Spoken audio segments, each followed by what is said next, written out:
What's up, guys? My name is Zach, and today I am driving a 2022 Honda Civic hatchback.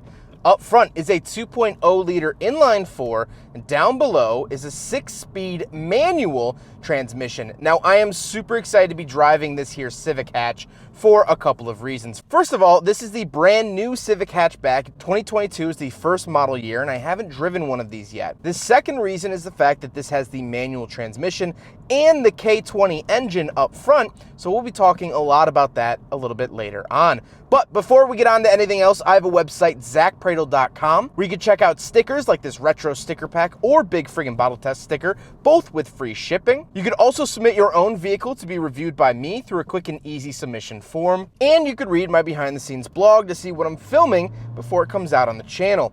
But let's get back to that 2.0 liter under the hood. Well, it makes about 158 horsepower. It's a K20C, which is essentially very similar to the Civic Type R engine of the last generation. However, obviously this does not get a turbo, and it only makes about 158 horsepower, which isn't spectacular, but also it's fine. It's doing the job. The nice thing is the fact that it's a 2 liter and it's non-turbo, because Honda's been having some oil consumption issues with their 1.5 liter turbos. Some people are reporting that they're not as reliable. So the 2 liter non-turbo is definitely the more reliable option. Now, like I said, paired to it, 6-speed manual transmission.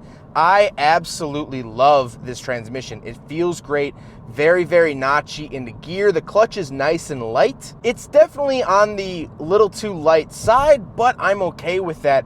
I still like the feel, and overall it's a very pleasant driving experience when it comes to the manual transmission.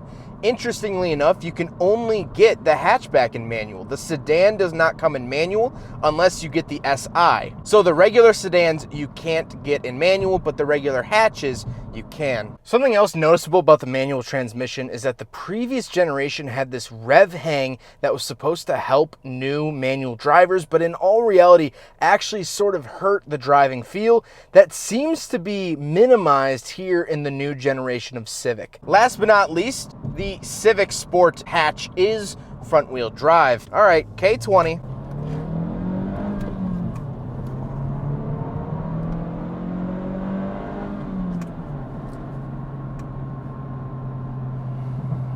It's fine, and the car is steering for me, which we'll talk about in a second. So strange. But it's not a big powerhouse. You get this engine because you want it to be reliable. You want it to be easy to work on, not because of the speed. With that out of the way, let's talk about the interior. Well, in front of me, I have some digital gauges that I love.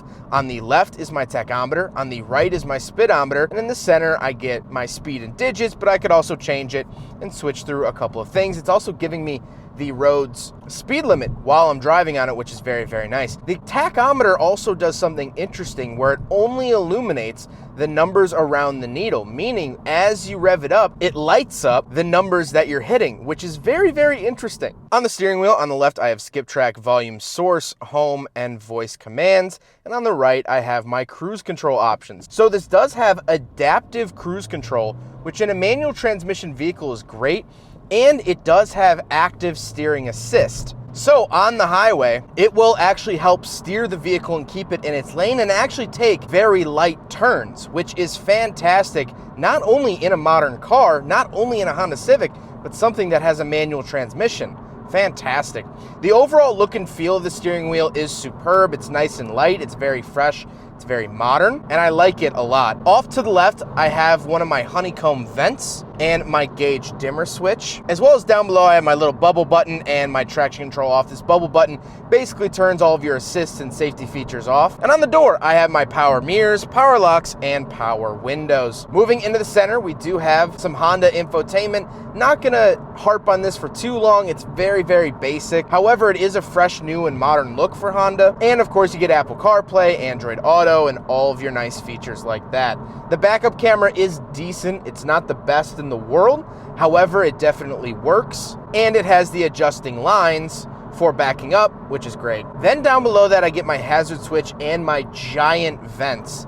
This is the main design cue for the interior of the new Honda Civic. The sedan had it as well, and I love this look. It's cool, it's unique, it's different, and yet it's simple. It's not overly congested in the center, which I really, really like. Then I do get climate controls. Again, very, very concise, great use of space by Honda. The buttons themselves have great tactile feedback. Then down below those climate controls, I do have a USB in, as well as a 12 volt, 180 watt maximum outlet. And I get a nice little cubby for resting coins or your phone or anything like that.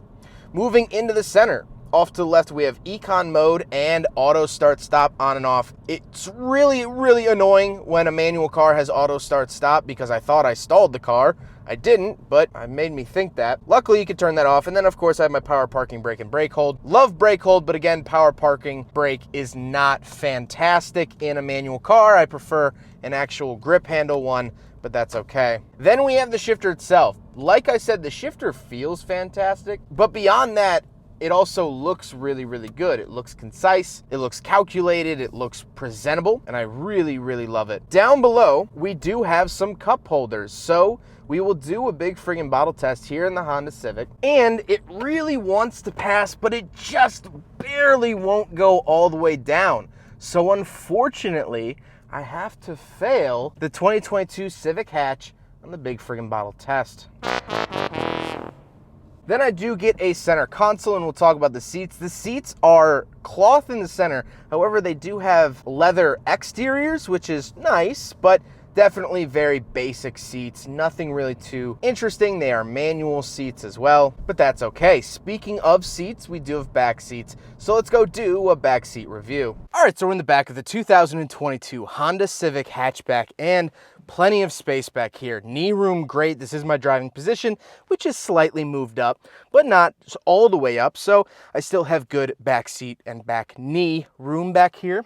I get, of course, power windows, latch get in and out, and little speakers on the door. Interestingly, I don't seem to get a center console. Kind of strange there, but overall headroom is pretty decent. My head is starting to hit the ceiling a little bit back here, but if I slouch down a little bit, I'm perfectly comfortable. But now let's go take a look at the hatch, because that's why we're here today, and talk about some cargo space. All right, so we're on the back of the 2022 Honda Civic hatchback. Pop it open here, and we get this really nice privacy cover, which is great. And then down here we have tons and tons of space.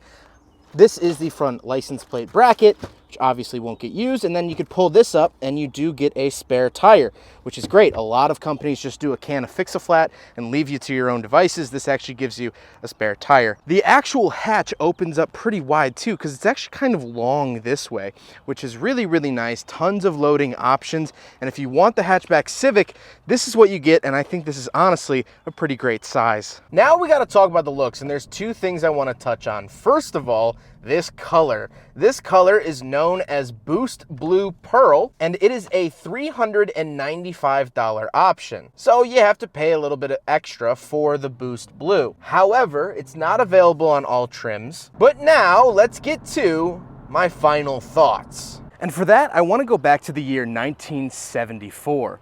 Stephen King published his first novel, Carrie. The Sears Tower downtown Chicago opened up, making it the largest building in the world. And West Germany won the World Cup that year.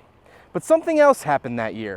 1974 was the final year that the Honda Civic didn't sell 100,000 cars. That's right, ever since 1975, Honda has sold at least 100,000 Honda Civics in the United States every single year, topping out in 2017. They sold over 370,000 Honda Civics here in the States, and that's not counting global sales. People seem to like these things. People seem to like them a lot. So this car sells really, really well. They always have, and you know, to be honest, they probably always will. And I get it. I understand why. I'm not trying to say in this video, oh, I don't get why they sell so many of these. I understand, especially with the manual transmission. It's a fantastic feeling manual transmission. The hatch is usable, it's nice, it's spacious. I think this here 11th generation Honda Civic looks fantastic. I like how they've gone back to a more simplistic interior. It's no wonder that these sell in absolute droves. I really like this car, and it's nice to see that you can still get a basic stick shift Honda Civic just like you could 10 years ago, 20 years ago, 30 years ago, and so on. Not to mention, if you want to go with the safe route, the 2-liter non-turbo is definitely the way to go. Well, I hope you guys enjoyed the video. Huge thank you to Andrej for letting me take out his 2022 Civic Hatch. This is absolutely awesome. I'm so glad I was finally able to drive not only the hatchback version, but the manual version as well. And that is all thank you to Andrej. But I hope you guys enjoyed the video. Don't forget to rate the video, comment on the video, and subscribe if you really liked it. Take care, guys.